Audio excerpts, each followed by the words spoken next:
వార్తలు ముగించే ముందు ముఖ్యాంశాలు మరోసారి. దగ్గుబాటి వెంకటేశ్వరరావు రచించిన ప్రపంచ చరిత్ర పుస్తకావిష్కరణలో పాల్గొన్న ముఖ్యమంత్రి నారా చంద్రబాబు నాయుడు.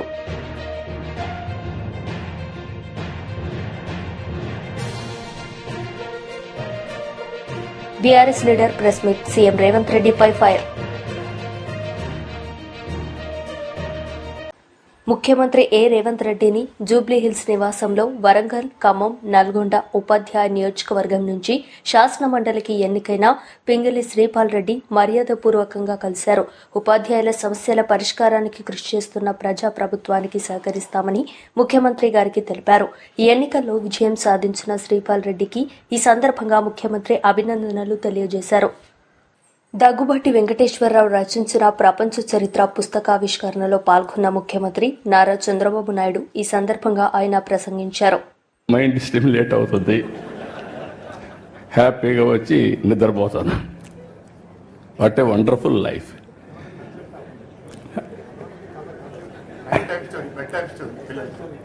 పిల్లలకి అది కూడా చెప్పాడు, నేను మర్చిపోయాను.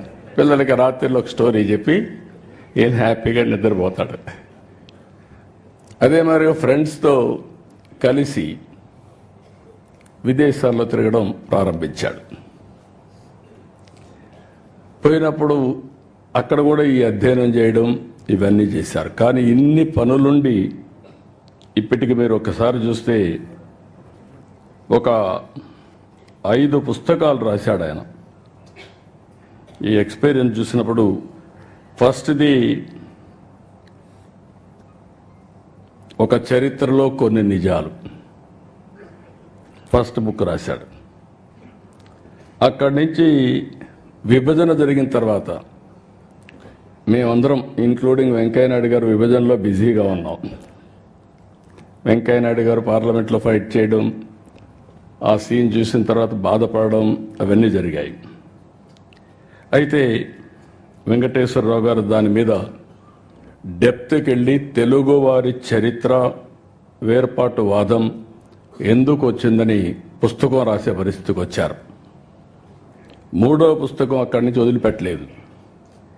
ప్రపంచతత్వం, నాయకత్వం, దీని మీద అధ్యయనం చేసి ఒక బుక్ ఒకటి రాసే పరిస్థితికి వచ్చాడు.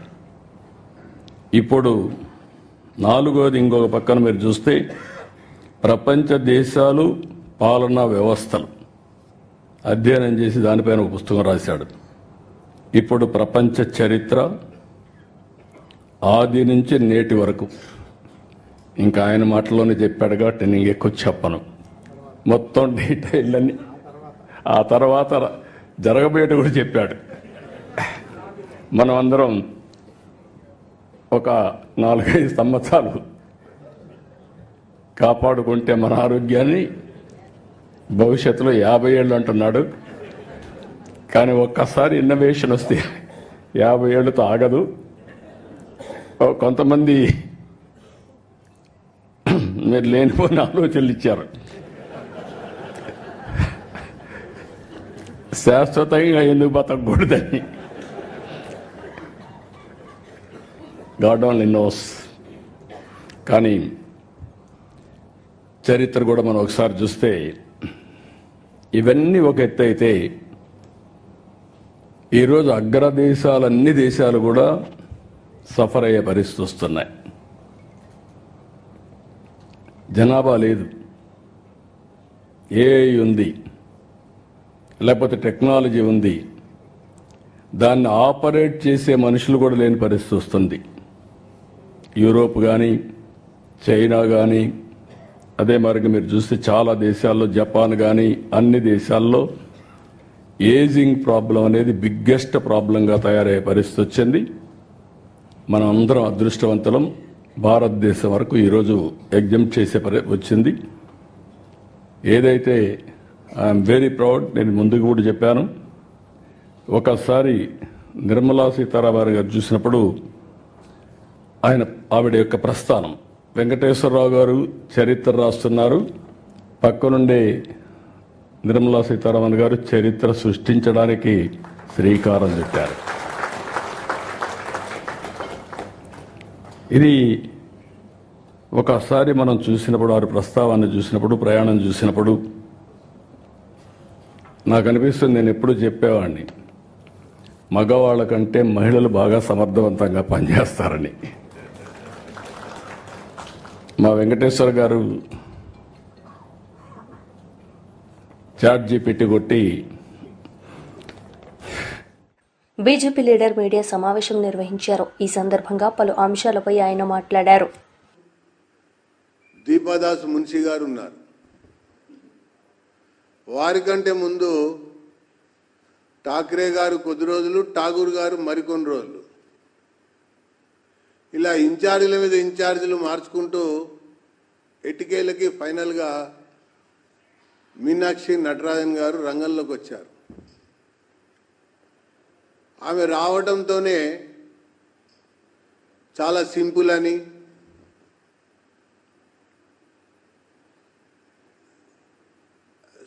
మన ఫ్లెక్సీలు పెట్టద్దంది అని, సూట్ కేసులు మోయొద్దంది అని, ఇట్లా రకరకాలుగా వార్తలు, కథనాలు వచ్చాయి. అసలు ఎవరి సూట్ కేసు వాళ్ళు మోస్తే వార్త ఏంది? అసలు అది ట్రైన్లో వస్తే ఏంది, ప్లేన్లో వస్తే ఏంది, వార్త ఏంది అసలు? కానీ వచ్చిన తర్వాత ఆమె మాట్లాడినటువంటి మాటలు, మీనాక్షి మాట్లాడినటువంటి మాటలు నేను గమనించింది, నాకు అర్థమైంది. ఎగ్జిబిషన్ గ్రౌండ్స్లో ఒక పెద్ద జాతీయ సమావేశంలో పాల్గొని ప్రసంగిస్తూ మీనాక్షి మాటలు రాష్ట్ర ప్రభుత్వాన్ని తప్పుపట్టేవిగా ఉన్నాయి. మేధా పాట్కర్తో కలిసి పాల్గొన్నటువంటి కార్యక్రమంలో ఆమె మాట్లాడుతూ మూసీ బాధితులని మేధా పాట్కర్ లాంటి వ్యక్తిని కలవనీయకుండా ప్రభుత్వం చేయటం మంచి పని కాదు అని పేర్కొంది. అంటే ప్రభుత్వాన్ని తప్పుపట్టింది. ఆ తర్వాత అదే ప్రసంగంలో ప్రసంగిస్తూ ప్రభుత్వాలు పీపుల్స్ ఏజెండాగా ముందుకు పోవాలని పేర్కొంది. అంటే ఈ రాష్ట్రంలో నడుస్తున్నటువంటి ప్రభుత్వం పీపుల్స్ ఏజెండాతో పోవటం లేదని చెప్పని ఆమెనే స్పష్టంగా మాట్లాడినట్టుంది. తర్వాత ఇంకొక మాట కూడా మాట్లాడింది, పదవులు ప్రజలతో కలిసి ఉన్న వాళ్ళకు వస్తాయి కానీ అధిష్టానం అండదండలతో రావు అని పేర్కొంది. అంటే ఇప్పటి వరకు అధిష్టానం అండతోనే పదవులు వస్తున్నాయి అన్నట్టుగా అర్థం వచ్చింది కూడా. మీనాక్షి మాటలు, మీనాక్షి నటరాజన్ నటనలు తెలంగాణ ప్రజలకి మొదటి వారం రోజుల్లోనే అర్థమైంది అని చెప్పని పేర్కొంటా ఉన్నా.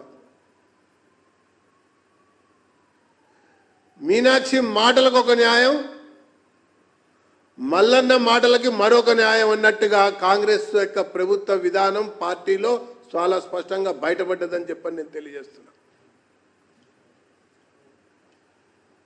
ఇక పోతే శాసన మండలి ఎన్నికలు. కాంగ్రెస్ ప్రభుత్వం రాష్ట్రంలో ఏర్పడ్డ తర్వాత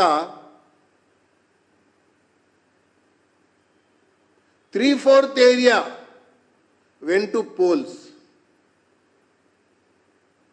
That too, educated, qualified, employed, state and teachers community voted.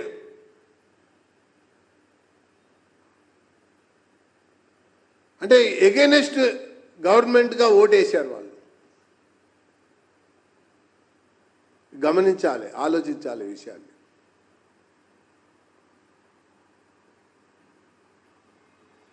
ఈ యొక్క తీర్పుతోనూ అర్థమవుతున్నటువంటి విషయం ఏంటంటే neither class Nar mass is happy with this government అనేది చాలా స్పష్టంగా అర్థమైంది. ఇంకా విషయం లోపలికి వెళ్తే కాంగ్రెస్ ప్రభుత్వం మాటలు, అందిస్తున్న మూటలు, నాయకుల యొక్క ముఠాలు చెల్లవు అన్నటువంటి ఒక తీర్పు ఈ ప్రభుత్వానికి, ఆ పార్టీకి చెంపపెట్టులాగా ఉంది. 14 నెలల తర్వాత జరిగినటువంటి ఒక ఎన్నిక ఇది. రేవంత్ రెడ్డి స్వయంగా మనసు పెట్టి ఎన్నికల ప్రచారంలో పాల్గొన్నాడు. ఇక నామినేషన్ నాడైతే మంత్రులంతా తరలి వచ్చి కలిసి వచ్చి అక్కడ ఒక ప్రదర్శనలాగా చూపించారు.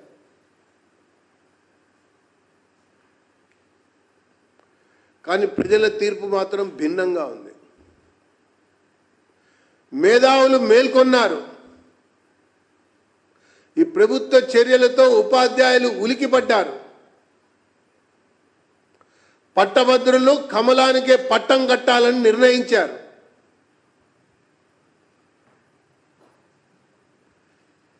ఒక ముఖ్యమంత్రి రేవంత్ రెడ్డి గారు ముఖ్యమంత్రి అయిన తర్వాత వేసే ప్రతి అడుగుని నిశితంగా ప్రజలు గమనిస్తారు, విలేకరులు విశ్లేషిస్తారు, నాయకులు పరిశీలిస్తారు. ఒక జాతీయ స్థాయిలో ఒక జాతీయ పార్టీ, ఒక కేంద్ర ప్రభుత్వం బడ్జెట్ ప్రవేశపెడితే తెలంగాణకి గుడ్డు సున్నా అని చెప్పని గొప్పగా మాట్లాడాడు. ఈయన మాట్లాడినటువంటి మాటకి బుద్ధి చెప్పే విధంగా తీర్పిచ్చారు. మరొక వైపున భారత ప్రధాని నరేంద్ర మోడీ గారు సాధారణ మధ్యతరగతి కుటుంబాలకు సంబంధించిన విషయంలో 12 లక్షల ఆదాయంపై పన్ను. బీఆర్ఎస్ లీడర్ మీడియా సమావేశం నిర్వహించారు. ఈ సందర్భంగా పలు అంశాలపై ఆయన మాట్లాడారు. 55,000 ఉద్యోగాలు ఇచ్చడం, గత బీఆర్ఎస్ సర్కార్లో కేసీఆర్ గారితో ఒక్క ఉద్యోగం కూడా ఇవ్వలేదని మొన్న స్వయంగా రాష్ట్ర ముఖ్యమంత్రి రేవంత్ రెడ్డి గారే వనపర్తి సభలో మాట్లాడడం, ఇది చాలా ఆశ్చర్యానికి గురి చేస్తూ ఉన్నది.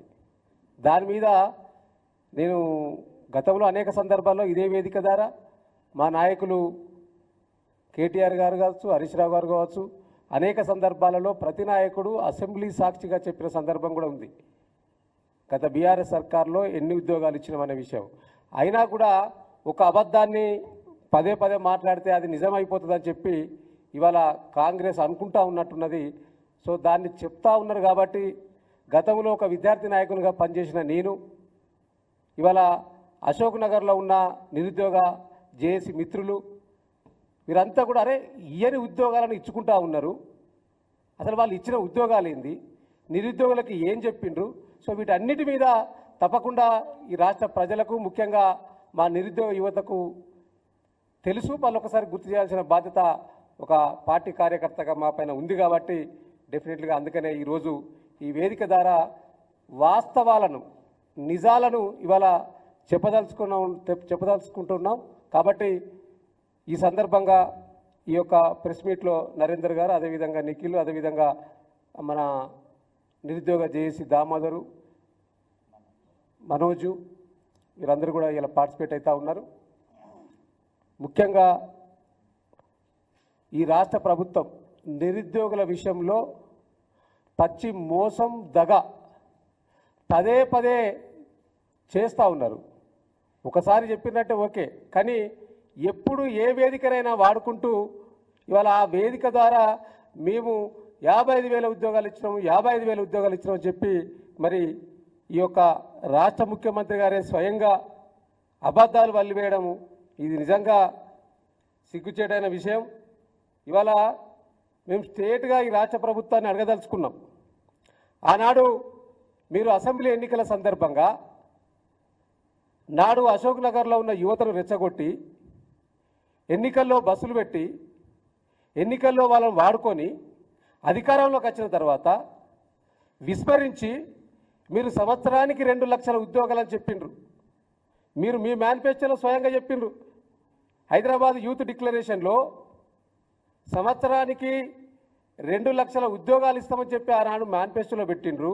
ఆనాడు నిరుద్యోగ యువతను మీరు ఎన్నికల కోసం వాడుకున్నారు. వాడుకున్న తర్వాత ఏ ఒక్క హామీని కూడా ఇప్పటివరకు నెరవేర్చలేదు. మీరు నెరవేర్చకపోగా పైపెచ్చు అబద్ధాలను పదే పదే ప్రచారం చేస్తూ మళ్ళీ గత బీఆర్ఎస్ సర్కార్ మీద కేసీఆర్ గారి మీద నెపం నెట్టి ఒక్క ఉద్యోగం కూడా ఇవ్వలేదని చెప్పి అది మోరా ముఖ్యమంత్రి గారు. మీరు ఒక రాష్ట్ర ముఖ్యమంత్రిగా ఉన్నారు. ఒక ముఖ్యమంత్రిగా ఉండి ఇట్లా అబద్ధాలు మాట్లాడచ్చా? ఇవాళ వీరిచ్చిన మాటలు నేను మళ్ళీ గుర్తు చేస్తూ ఉన్నాను. ఆనాడు ఏం చెప్పిండ్రు మీరు యూత్ డిక్లరేషన్లో? మొదటి ఏడాదిలోనే 2 లక్షల ప్రభుత్వ ఉద్యోగాల భర్తీ అన్నారు. మొదటి ఏడాదిలోనే SC ST BC minority backlog పోస్టుల భర్తీ అన్నారు. ప్రతి ఏడాది జూన్ 2 నాటికి అన్ని శాఖల్లోని జాబ్ క్యాలెండర్ ప్రకటించి సెప్టెంబర్ 17 లోపు నియామకాలు పూర్తి చేస్తా అన్నారు. చేసిండ్రా? నిరుద్యోగ యువతకు ఉద్యోగ ఉపాధి అవకాశాలు కల్పించే వరకు ప్రతి నెల 4,000 నిరుద్యోగ భృతి చెల్లింపు అన్నారు. చేసిండ్రా? ఎంత మోసం, ఎంత దగ! ఇవన్నీ అయినాయా?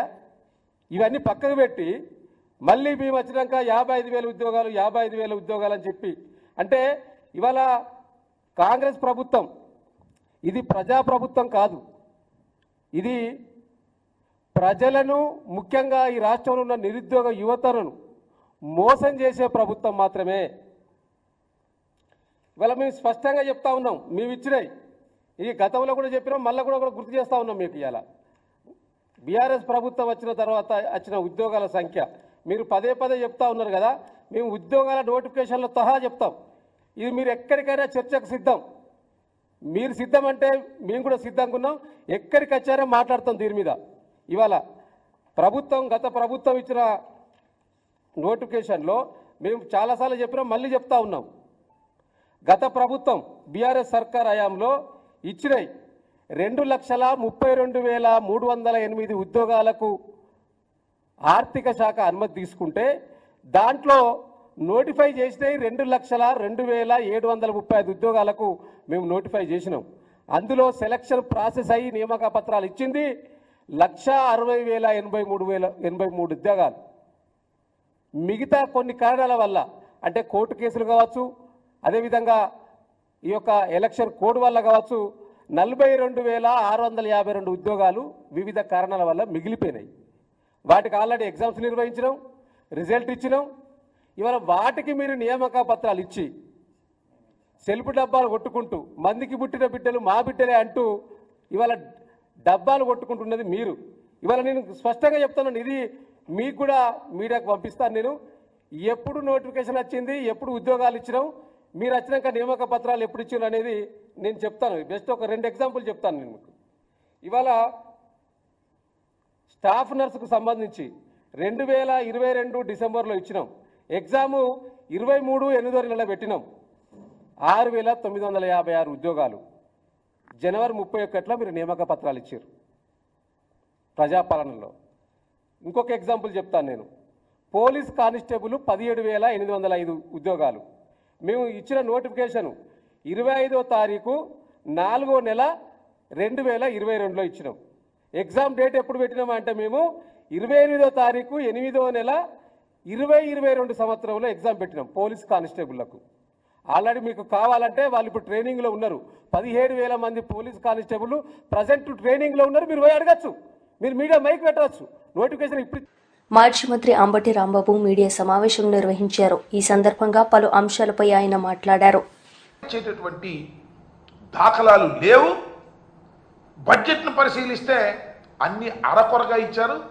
కొన్నిటికి అసలు కేటాయింపులు కూడా ఇవ్వకోకుండా మేము సూపర్ 6ను అమలు చేయబోతున్నాం అనేటువంటి మాట మాట్లాడుతూ ఉన్నారు. అదేమిటయ్యా, ఎందుకు మీరు వీటిని అమలు చేయలేకపోతున్నారంటే ప్రభుత్వం కష్టంలో ఉంది, అప్పుల ఊబిలో ఉంది. జగన్మోహన్ రెడ్డి గారు అప్పులు చేసిపోయారు, అందువల్ల మేము చేయలేకపోతున్నాం అనేటువంటి మాట 5 సంవత్సరాలు పరిపాలన చేసినటువంటి వైఎస్ఆర్ కాంగ్రెస్ పార్టీ మీద, జగన్మోహన్ రెడ్డి గారి మీద వంక చూపటమో బురద జల్లి వెళ్ళటమో చేసేటటువంటి ప్రయత్నం చేస్తున్నారు చేతగాని చంద్రబాబు నాయుడు గారని ఈ సందర్భంగా నేను చెప్పదలుచుకున్నా. అప్పుల విషయానికి వచ్చినప్పుడు చాలా తిప్పలు పడతా ఉన్నారు చంద్రబాబు నాయుడు గారు కుమారుడు రకరకాలుగా చెప్తున్నారు అప్పుల గురించి. చంద్రబాబు నాయుడు గారు ఏమన్నారంటే, ముఖ్యమంత్రిగా ప్రమాణ స్వీకారం చేసిన తర్వాత జగన్మోహన్ రెడ్డి గారి ప్రభుత్వం 14 లక్షల అప్పు చేసింది, 14 లక్షల కోట్ల రూపాయలు అప్పు చేసింది అన్నారు. మళ్ళా తర్వాత మాట్లాడితే 12 లక్షల అప్పు అన్నారు. తర్వాత గత సంవత్సరం 10 లక్షల కోట్లు అని గవర్నర్ చేత చెప్పించారు. చివరికి బడ్జెట్లో చూస్తే ఆయన ప్రవేశపెట్టినటువంటి బడ్జెట్లోనే కాగ్ లెక్కల ప్రకారం 6,46,000 కోట్లు మాత్రమే అని చెప్పారు. ఏంటో నాకు అర్థం కాల. ముందు 14 లక్షలు అన్నారు, చివరికి చూస్తేనేమో కేవలం 6,46,000 కోట్ల రూపాయలు మాత్రమే అప్పు చేసినట్టుగా చెప్పేటటువంటి ప్రయత్నం చేశారు. అంతేకాదు, మొన్న ప్రవేశపెట్టినటువంటి బడ్జెట్ను ఒకసారి పరిశీలన చేస్తే ఎట్ ఏ గ్లాన్స్ అని మొత్తం ఒక రిపోర్ట్ ఉంటుంది. దానిలో అప్పులేంటి ఇవన్నీ కూడా వివరంగా ఉంటాయి. ఎట్ ఏ గ్లాన్స్ దానిలో అసలు ఆ పట్టిక లేకుండా తీశారు. అంటే ఇక్కడ నేను చెప్పదలుచుకున్నది ఏంటంటే, మిస్ఇన్ఫర్మేషన్ రాష్ట్ర ప్రజలకు ఇచ్చి తప్పుకోవాలనేటువంటి ప్రయత్నం. ఏదో ఒక విధంగా జగన్మోహన్ రెడ్డి గారి మీద బురదల్లి తమ హామీలను ఎగ్గొట్టాలనేటువంటి ఒక కుట్రపూరితమైనటువంటి పద్ధతుల్లో ఇవాళ చంద్రబాబు నాయుడు గారి ప్రవర్తన చేస్తూ ఉన్నాడు. నేను నిన్న జగన్మోహన్ రెడ్డి గారు వివరంగా చెప్పినటువంటి వాటిలో కొన్నిటిని ఇక్కడ నేను ఉదాహరణ చేస్తాను. ఆడబిడ్డ నిధి అని 1,500 రూపాయలు ఇస్తామన్నారు. అందరికీ గుర్తుండే ఉంటుంది. ప్రతి ఆడపిల్లకి 15,000 రూపాయలు, సంవత్సరానికి 18,000 రూపాయలు ముట్ట చెబుతున్నారు. ఏమైందో ఇంతవరకు అర్థం కాదు. గత ఏడాది ఇవ్వలేదు, ఏడాది బడ్జెట్లో కేటాయింపే లేదు. దీని ప్రకారం లెక్కేస్తే ప్రతి ఆడబిడ్డకి 36,000 బాకీ పడ్డాడు చంద్రబాబు నాయుడు గారు. Is it not cheating? ఇది 420 కాదని అడుగుతా ఉన్నా. 36,000 ప్రతి అర్హత కలిగినటువంటి బాలికకు 36,000 రూపాయలు ఇవాళ రాష్ట్రంలో అప్పు పడినటువంటి వ్యక్తి నారా చంద్రబాబు నాయుడు గారు ఎగ్గొట్టేటువంటి ప్రయత్నం చేస్తున్నాడు. This is also cheating. ఈ చీటింగ్ అని అడిగితే దానికి మాత్రం సమాధానం చెప్పరు. అంతేకాదు, నిరుద్యోగ భృతి 3,000 ఇస్తా ఉన్నారు. ఏడాదికి ఎంత ఇవ్వాలి? ఒక్కొక్కరికి 36,000 రూపాయలు ఇవ్వాలి. గత ఏడాది ఇవ్వలేదు. ఈ ఏడాది కూడా కేటాయింపులు బడ్జెట్లో లేనే లేవు. అంటే ఈ ఏడాది కూడా ఎగ్గొట్టేటటువంటి కార్యక్రమాన్ని తీసుకున్నారు. అంటే ఒక్కొక్క నిరుద్యోగికి 52,000 బాకీ పడ్డాడు. ఇది మోసం కాదని అడుగుతా ఉన్నా. ఏమండి చంద్రబాబు నాయుడు గారు, ఏమండి కూటమిలో ఉన్నటువంటి ముఖ్యులు నారా లోకేష్ గారు, మంత్రి గారు, నేను అడుగుతా ఉన్నా, దిస్ ఈజ్ నాట్ చీటింగ్ అని అడుగుతా ఉన్నా. ఇలా మీరు మోసం చేసేటటువంటి కార్యక్రమం చేస్తున్నారు. ఇక తల్లికి వందనం గురించి చెప్పాల్సిన అవసరమే లేదు. తల్లికి వందనం నీడు బడ్జెట్లో కేటాయించారు. 500 కోట్లు ఎంతో కేటాయించారు. ప్రతి పిల్లవాడికి, తల్లికి కాదు, ప్రతి పిల్లవాడికి జగన్మోహన్ రెడ్డి గారు అయితే 2 పిల్లలున్నా 3 పిల్లలున్నా తల్లికి 15,000 రూపాయలు ఇచ్చాడు. మేము రానిండి అధికారంలోకి, ఎంతమంది పిల్లలుంటే అంతమందికి అన్ని 15,000. ఒక 15,000, 2 ఉంటే 30,000, 4 ఉంటే 45, 3 ఉంటే 45,000, ఇంకా ఉంటే ఇంకా అవసరమైతే పిల్లల్ని కనండి నేను ఇస్తానని చంద్రబాబు నాయుడు గారు చెప్పారు. ఈయన దుంపది అగా నాకు అర్థం కాల. మరి వచ్చి సంవత్సరం అవుతుంది, జీవో ఇచ్చాడు, కేటాయించాడు, కానీ డబ్బులు ఇవ్వాలి. చీటింగ్ కాదని అంటున్నా. ఇవాళ మళ్ళా చంద్రబాబు నాయుడు గారు ఇవాళ బడ్జెట్లో పెట్టాడు. ఎంత పెట్టాడండి? 8,278 కోట్లు పెట్టాడు. ఇస్తాడో ఎవడో, పోయినసారి పెట్టాడు ఎగ్గొట్టాడు, ఈసారి ఇస్తాడో ఎవడో తెలియదు. 8,278 కోట్లు పెట్టాడు. అసలు కావాల్సింది ఎంత లెక్క చూస్తే? లెక్కలన్నీ కూడా ప్రభుత్వం దగ్గర ఉన్నాయి, ప్రజలకందరికీ తెలుసు. 13,050 కోట్ల రూపాయలు ఇవ్వవలసినటువంటి అమ్మఒడికి, అదే వందనం, తల్లికి వందనం, వాళ్ళ పేరులో తల్లికి వందనానికి 8,278 కోట్లు పెట్టాడు. అవి కూడా ఇస్తాడో ఇవ్వడో తెలియదు. గత సంవత్సరం ఒక్కొక్కరికి పిల్లకి 15,000 రూపాయలు బాకీ పడ్డాడు. దీన్ని ఏమంటారు? మోసం అంటారా? గత సంవత్సరం మోసం చేశారు, ఈ సంవత్సరం కూడా మోసం చేయడానికి సిద్ధంగా ఉన్నారు. బడ్జెట్లో పెట్టారు కేటాయింపు, ఇస్తారో ఇవ్వరో తెలియదు. ఈ రకంగా మోసం చేసేటటువంటి పరిస్థితి. ఇంకా రైతుల సంగతికి వస్తే నేను మనవి చేస్తున్నా, అన్నదాత సుఖీభవ పేరు పెట్టాడు. రైతు భరోసా తీసేసి 20,000 ఇస్తా ఉన్నారు. ఏది? ఇంతవరకు లేదు. కేవలం సెంట్రల్ గవర్నమెంట్ ఇచ్చేటటువంటి అది ఇస్తున్నారు, కానీ చంద్రబాబు నాయుడు గారు ఇవ్వవలసినటువంటి 20,000 మాత్రం ఇవ్వనటువంటి దౌర్భాగ్యమైన పరిస్థితి ఏర్పడింది. ఇది కూడా మోసమా కాదా చెప్పమని మనం చేస్తున్నాం. అలాగే ఎస్సీ ఎస్టీ మైనారిటీలకు 50 ఏళ్ళు నిండితే పెన్షన్ ఇస్తామని చెప్పారు. 4,000 చొప్పున 48,000 ఇవాళకి వాళ్ళు ఇవ్వాల్సింది ఎగ్గొట్టేశారు. 48,000 ప్రతి ఎస్సీ ఎస్టీ మహిళకి బాకీ పడినటువంటి సందర్భాన్ని మనం సరే ఉచిత బస్సు అని చెప్పాల్సిన అవసరమే లేదు. ఉచిత బస్సు లేదు, ఏమీ లేదు. మహిళలకి ఏం ఉచిత బస్సు ఇస్తాం, మీరు ప్రయాణం చేయొచ్చు అన్నారు, అది చేయలేదు. దానికి 3,000 కోట్లు కేటాయించాలి, బడ్జెట్లో లేదు. ఇది మోసం కాదని అడుగుతా ఉన్నాను. ఇక దీపం పథకం సంగతి చూడండి. మొన్న దీపం పథకం దీపావళి రోజున ప్రారంభించారు. ఎంతండి మొత్తం ఖర్చు కావాల్సింది? 3,900 కోట్ల రూపాయలు. కేవలం ఎంత ఇచ్చారు? పోయినసారి 865 కోట్ల రూపాయలు ఇచ్చారు. ఇవాళ 2,000. ఈ వార్తలు ఇంతటితో సమాప్తం. తిరిగి ప్రసారమయ్యే వార్తల్లో మళ్ళీ కలుద్దాం. అంతవరకు సెలవు. నమస్తే. దగ్గుబాటి వెంకటేశ్వరరావు రచించిన ప్రపంచ చరిత్ర పుస్తకావిష్కరణలో పాల్గొన్న ముఖ్యమంత్రి నారా చంద్రబాబు నాయుడు.